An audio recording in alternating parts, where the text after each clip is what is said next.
ফুরিয়ে গেলে মানুষ একে অন্যকে উপেক্ষা করে, মানে অগ্রাহ্য করে। কেন বলছি এই কথাগুলো? যদি জানতে চান তাহলে পুরো ব্লগটা একটু দেখুন।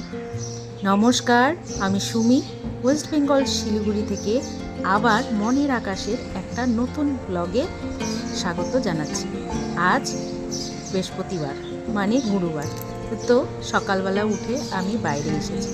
গরম থেকে একটু স্বস্তি, বৃষ্টি হয়েছে।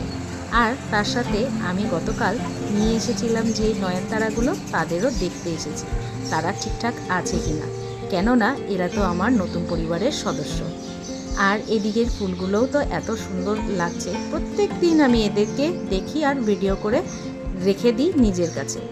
আর এই গাছটির তো কোনো জবাবই নেই। এই পুরনো নয়নতারা গাছটি একদম প্রত্যেক দিনের মতন আমাকে ডালি ভর্তি ফুল দিয়ে যাচ্ছে।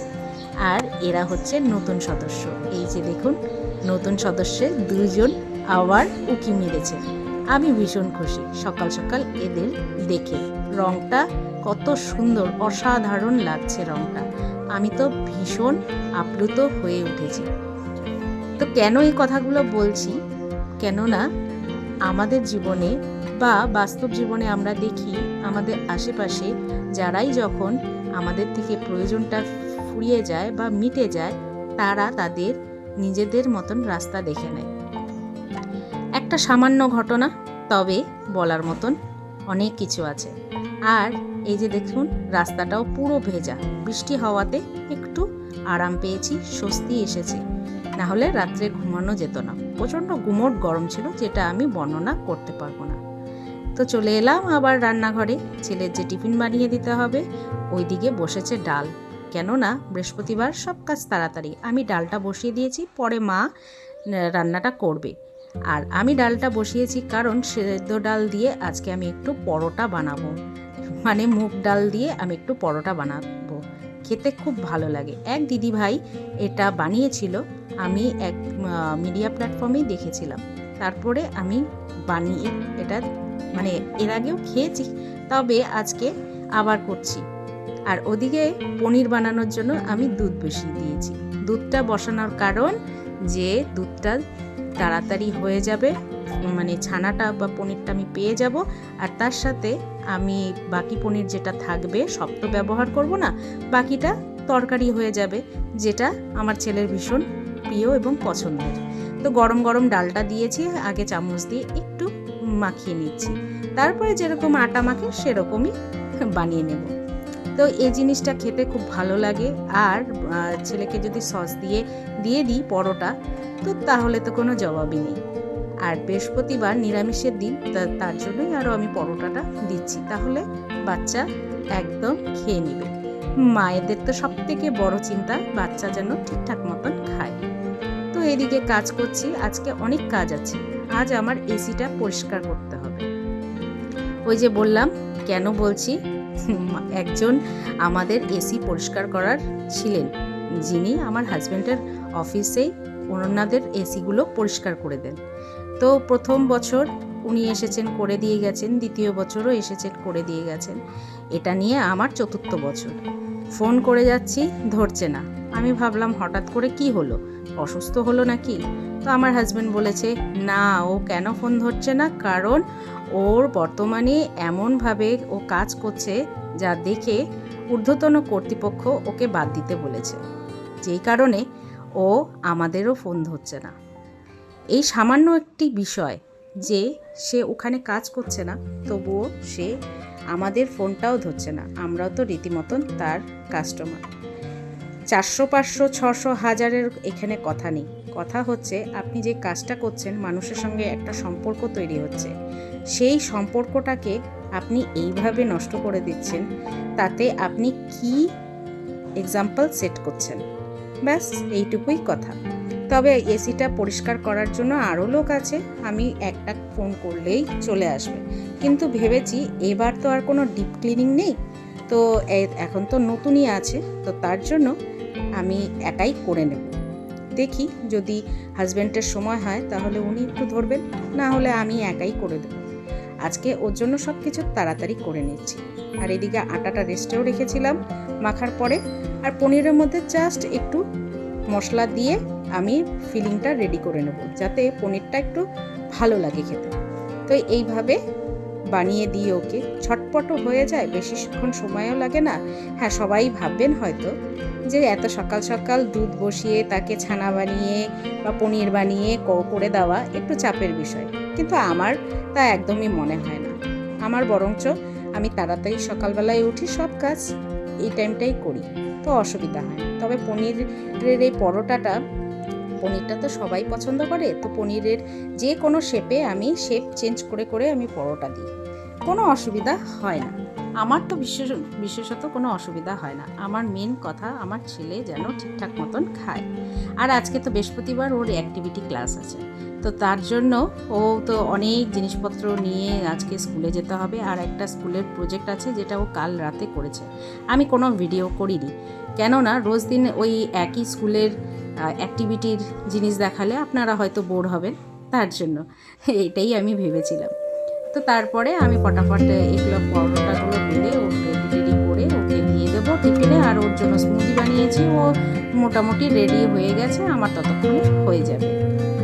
তো এই কথাটাই বলার জন্য আজকে আমি প্রথমে বললাম, কারণ কেননা আমার হাজব্যান্ডের সাথে ওনার রিলেশনটা ফুরিয়ে গিয়েছে, তার জন্য এখন অপেক্ষা করছি। ঠিক আছে, সবাই সবার জীবনে কিছু না কিছু করে, আমি একবার ফোন করলে অনেকে চলে আসবে, কোনো তো অসুবিধা নেই। তবুও নিজে যখন বসেই আছি বাড়িতে, নিজের কাজটা করি, দেখি যদি কোনো সমস্যার হয় তখন না হলে ডাকবো। তো এমন তো অনেক জায়গা আছে, যেমন বিদেশে, আমার ভাস্তাও বিদেশে থাকে, মানে আমার হাজব্যান্ডের ভাস্তা বিদেশে থাকে, ওকে সমস্ত কাজ একা একা করতে হয়। কেননা বিদেশে তো আপনারা জানেনই কোনো হেল্পার পাওয়া যায় না, তো সুতরাং ও নিজের কাজগুলো নিজে একা একাই করে। তো বড় হয়ে কে কোথায় যাবে, কী করবে না করবে, তার জন্য সমস্ত কাজ নিজেদের জেনে নেওয়াটা খুব ভালো। আমার তো তাই মনে হয়। আমি আমার ছেলেকে এখনো পর্যন্ত চা করা, ম্যাগি বানানো, এগুলো সমস্ত কিছু শিখিয়ে দিয়েছি। কেননা যত বড় হবে, যদি ওকে কোনো বাইরে গিয়ে পড়তে হয়, তখন ওর যাতে নিজের কাজটা নিজে করে নিতে পারে। আস্তে আস্তে পরিপাটি করে না হোক, কিন্তু আস্তে আস্তে আমি ভেবেছি ওকে রান্নাটাও শিখিয়ে দেবো, কেননা খুব প্রয়োজন এই জিনিসটা, না হলে ভীষণ অসুবিধা হয়ে যাবে। তো এখন আমি ফটাফট পরোটাগুলো বেলে নিচ্ছি, আর এই শেপটা আজকে দিয়েছি, সহজ মনে হলো, দেখেই আমি বানিয়ে দিচ্ছি। সহজ মনে হলো জন্যই আমি এই শেপটা বানালাম, দেখলাম হয়ে গেল চটপট, আর একবার দুবার বেললেই হয়ে যাবে। তো ওকে দুটো পরোটা দেবো, আর সঙ্গে একটু সস দিয়ে দেবো, ব্যাস হয়ে যাবে। এটা দিয়েই বাচ্চা আরামসে খেয়ে নেবে। আমি আমার ছেলেকে এই জিনিসটা বরাবর শিখিয়ে আসছি, কেননা আমার মনে হয় জীবনটা বড় জটিল, আর মানুষের সঙ্গে সদ্ভাবটা রাখাটা খুব প্রয়োজন, না হলে জীবনটা আরও জটিল হয়ে উঠবে, তাই না? কেননা প্রয়োজন ফুরিয়ে গেলে মানুষ যদি ভুলে যায়, সেটা যদি আমরাও করি তাহলে ঠিক নয়। কখন কাকে কি দরকারে পড়ে কেউ জানে না, কেউ বলতে পারে না। তো এইটা সময়ের ওপরে সব কিছু নির্ভরশীল। আজ উনি যা করেছেন তা আমরা কেন করব, তার জন্যই আমরা ফোন করেছিলাম। তো দেখা যাক, পরে ভবিষ্যতে যদি উনি কোনো দিনও এসে আমাকে প্রশ্নটা করে, তখন উত্তরটা তখনই না হলে দেব। তো এই যে আমার দুটো পরোটা ভাজা হয়ে যাচ্ছে। তবে আরেকটা জিনিস দেখাই, এখনও রোদ ওঠেনি, আর ওয়েদারটা এখনও মেঘলা আছে। যদি বৃষ্টি নামে তো ছেলেকে বললাম তুমি তাড়াতাড়ি রেডি হয়ে চলে যাও, তো টিফিন বক্সটা প্যাক করে দিই। আগামীকাল আছে ওর আবার স্কুলে সায়েন্স ফেস্ট, মানে যেখানে সায়েন্সের প্রজেক্টগুলো তুলে ধরা হবে, তার জন্য ওকে এই সব প্রজেক্টগুলো আরও বেশি করে বানাতে হচ্ছে। তো এখন ও রেডি হয়ে গেছে, আমি চুলটা আশ্রয় দিচ্ছি আর প্রজেক্টটা একটু দেখাতে বলি। এটা হচ্ছে প্রজেক্ট, কিসের প্রজেক্ট? কি? Pythagoras theorem. এবার কত ব্যাগ! আমার ছেলেকে দেখে মনে হয় যে ও কোথায় যাচ্ছে, স্কুলে যাচ্ছে না ট্রাভেল করতে যাচ্ছে, কিছুই বোঝা যায় না। ওর আজকে আছে অ্যাক্টিভিটি, টাটা, বইয়ের ব্যাগ না,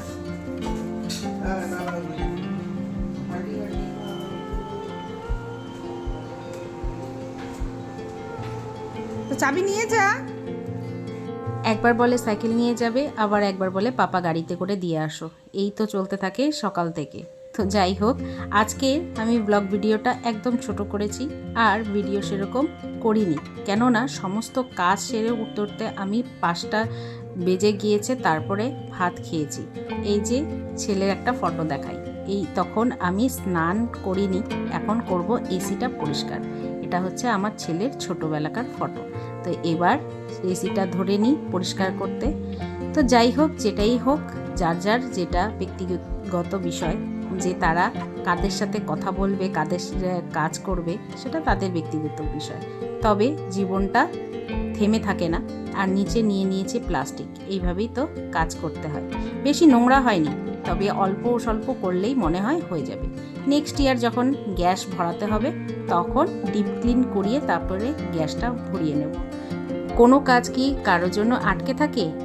এটা বাস্তব জীবন, কারোর জন্য কোনো কিছু আটকে থাকে না। আজ উনি করেনি, আমি করে নিচ্ছি, আবার নেক্সট বার হয়তো অন্য কাউকে ডেকে নেব, এটাই তো নিয়ম। তবে সবাই যদি আমরা একসাথে সবার হাত ধরে সমাজটাকে এগিয়ে নিয়ে যাই, তাহলে নেক্সট জেনারেশনটা অনেক ভালো শিক্ষা পাবে। এইভাবে কোনো মানুষকে উপেক্ষা করাটা ওরা আর শিখবে না। এটাই তো আমাদের আসল লক্ষ্য হওয়া উচিত। তো যাই হোক, আমি আজকের মতন এখানেই আমার ব্লগটা শেষ করছি। তবে আমার ব্লগগুলো কেমন লাগে সেটা একটু প্লিজ কমেন্টে জানাবেন, আর কে কোথা থেকে দেখছেন সেটাও জানাবেন।